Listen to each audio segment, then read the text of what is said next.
So in this video we are going to understand the concept of space-time.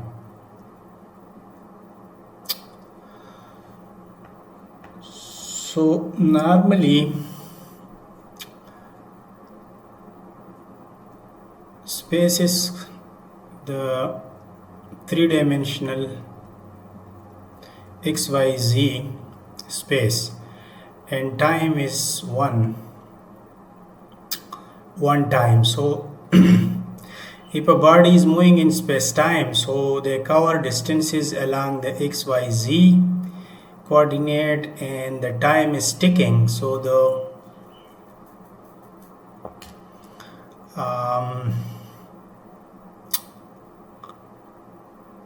the sum of the four is called space-time. So we want to understand now how they intermingled to get a space-time. Usually we talk about space and time separately, but they are not separate. They are intermingled in such a way that we cannot separate them. So let's understand it with an experiment.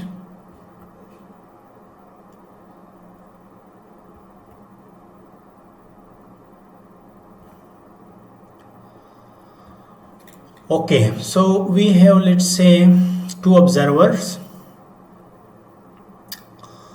One observer is moving, so one is in a spaceship. Why is this? So one observer is here and the other one is standing over here, but it is outside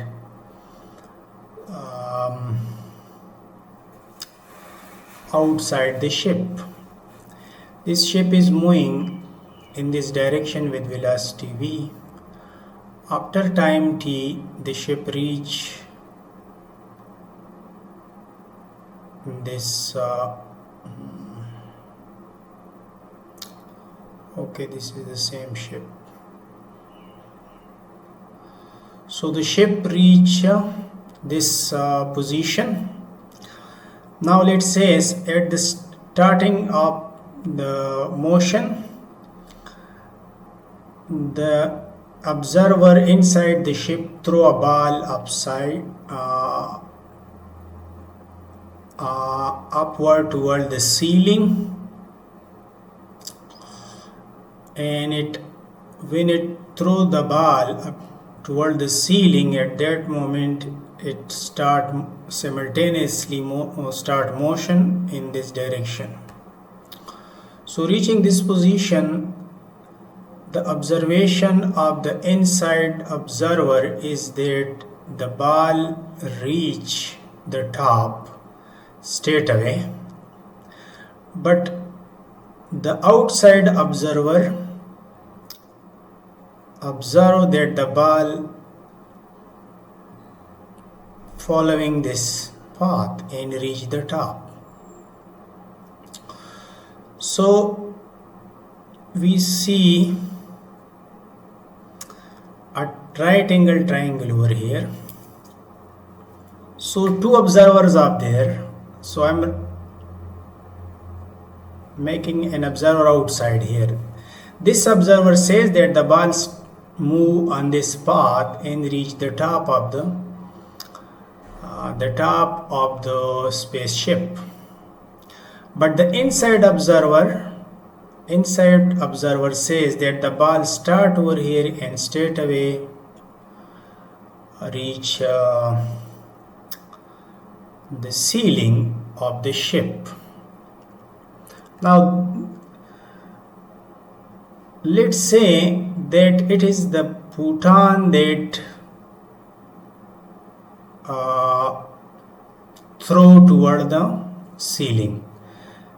So if it is the photon, so the photon take this path for the outer observer and the photon follow this path for inside observer.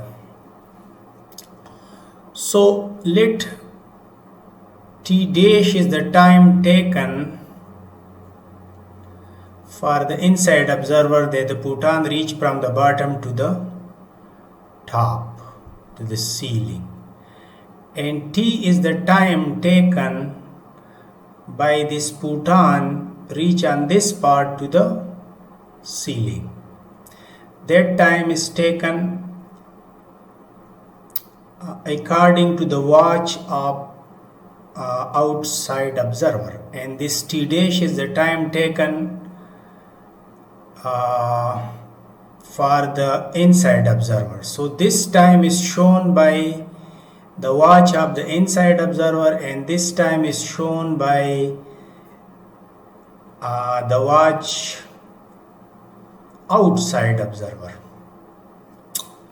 Okay, and it is the light, so if we interested in the distance, so we have to multiply with c. This ct distance is, let's say, a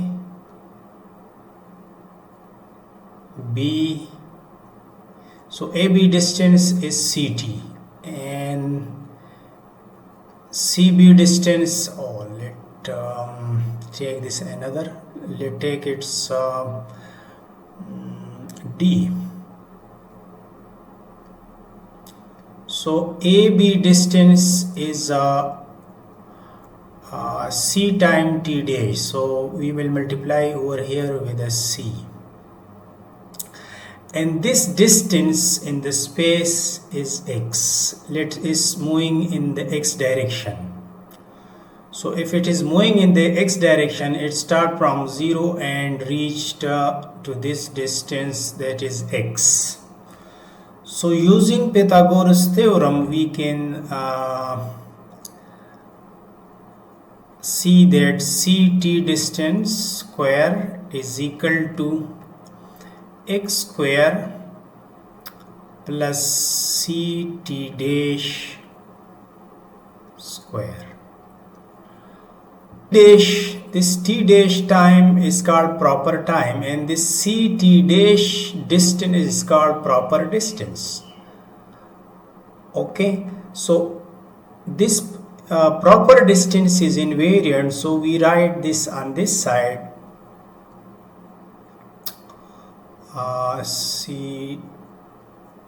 ct dash square is equal to I will subtract from this value. This is ct square and c square and minus x square. So I write this x square on this side. So this is the proper distance. We call it ds square, proper distance, and the remaining is as it given. So you see, this is an equation that involves the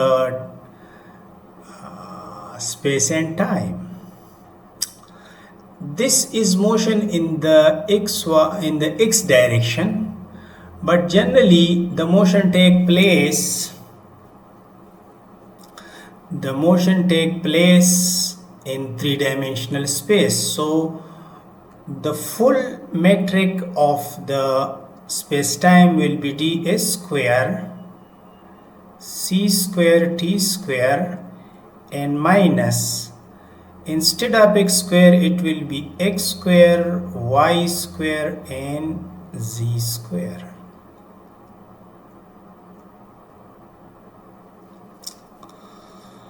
Okay,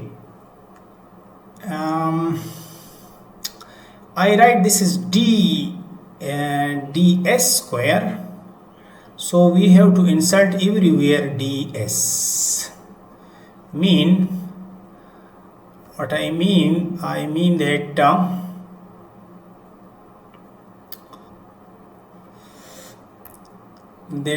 this is not t, this is dt, and this is dt dash.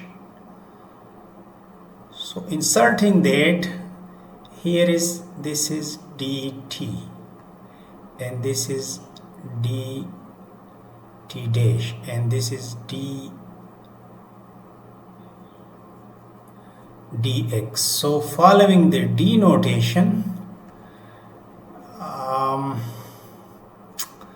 this is in fact c dt. So c square dt dash square is equal to c square dt square dt square and minus dx square. So this is motion in only the x direction. If the motion is take place in the three-dimensional space, then this will be c square dt dash square is equal to c square dt square minus dx square plus dy square and dz square. So this can be written as d square proper distance square is equal to c square dt square minus dx square minus dy square and minus